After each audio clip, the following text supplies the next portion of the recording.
What's the post-debate lead on Politico? Quote, yes, terrorism is important, but suddenly it's crowding out everything else that matters, end quote.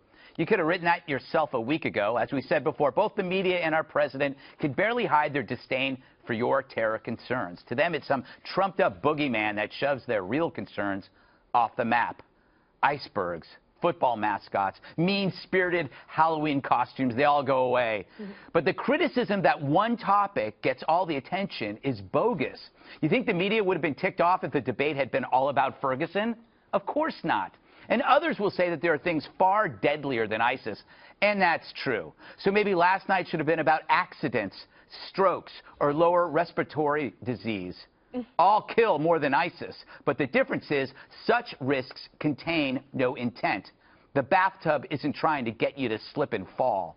But behind ISIS is a desire that isn't just homicidal, but suicidal, making it apocalyptic in aim. The end of the world is their lotto ticket, and they only need to get it right once. It's a simple point, which is why the left doesn't get it. Instead, they see harm as intent-free, which is why a T-bone is no better than a terrorist. This distraction hides the changing nature of risk and the likelihood that something wicked is coming our way. So while terror might not be the leading cause of death for now, disregarding it won't keep it that way, Juan. Well, I hear you loud and clear, so I want to come back at you on that. Can you revise your statement? I did what? Revise your statement, your sir? previous statement, sir. No. I wanted to talk to Greg. Okay. So I had 2 points to make. Yes. One is I think the statistics that you cited are very clear, that not only can you fall down, you can have a car accident. Right. I mean, you can go on and on about things that will kill you more quickly than terrorists. I mean, so if it's killing, I think this is way overblown. But the second part is, Greg, do you really believe that ISIS is going to come and take over the United States? No. I have a very clear view of this.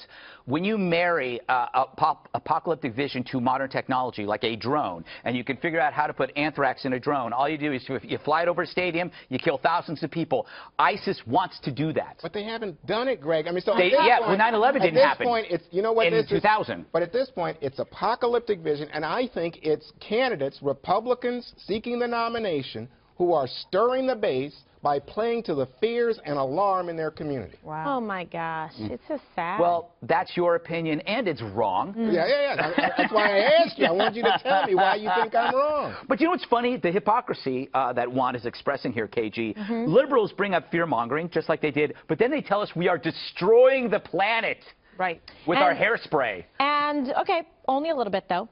And the liberals out there in the Democratic Party, though, never want to accept responsibility for the chaos and loss of life and destruction that their PC policies, in fact, inflict on us. That's the hard part. When you look at the cities that are struggling and having these problems, who's running them?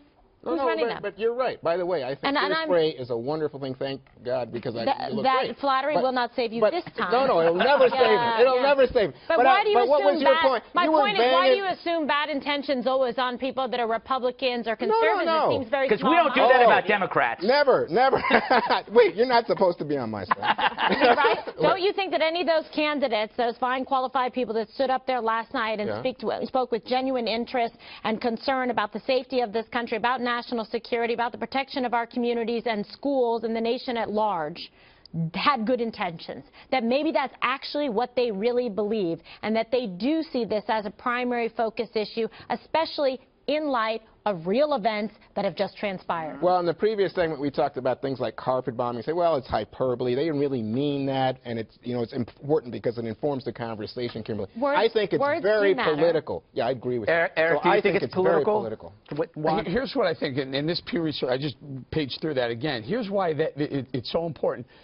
Americans, not just Democrats, not just Republicans, Americans view the most important problem to America, terror, ISIS, national security, 32%, the second one at 23% is economic issues. A year ago, it was only 9% for terror, and 34% for And what has happened recently? San Bernardino, Paris? Of course, but that's why it matters. That's why we talk about it. That's why they debated it last night. Right, but you know what? It's a spike. No, okay, go ahead. It's a spike. Well, you know what? It shouldn't be a spike. We shouldn't forget. We should always remember these things. Well, it is the argument that they're trying to make is that it's irrational fear to be worried about terrorism. Yeah. But that it's totally rational to be worried and commit millions of dollars on climate change. Billions. Now, in their mind, that's what it is. But here's the thing: they're going to have to just deal with what's going to happen because at this point, Paris and San Bernardino, unfortunately, did happen. We weren't able to stop it.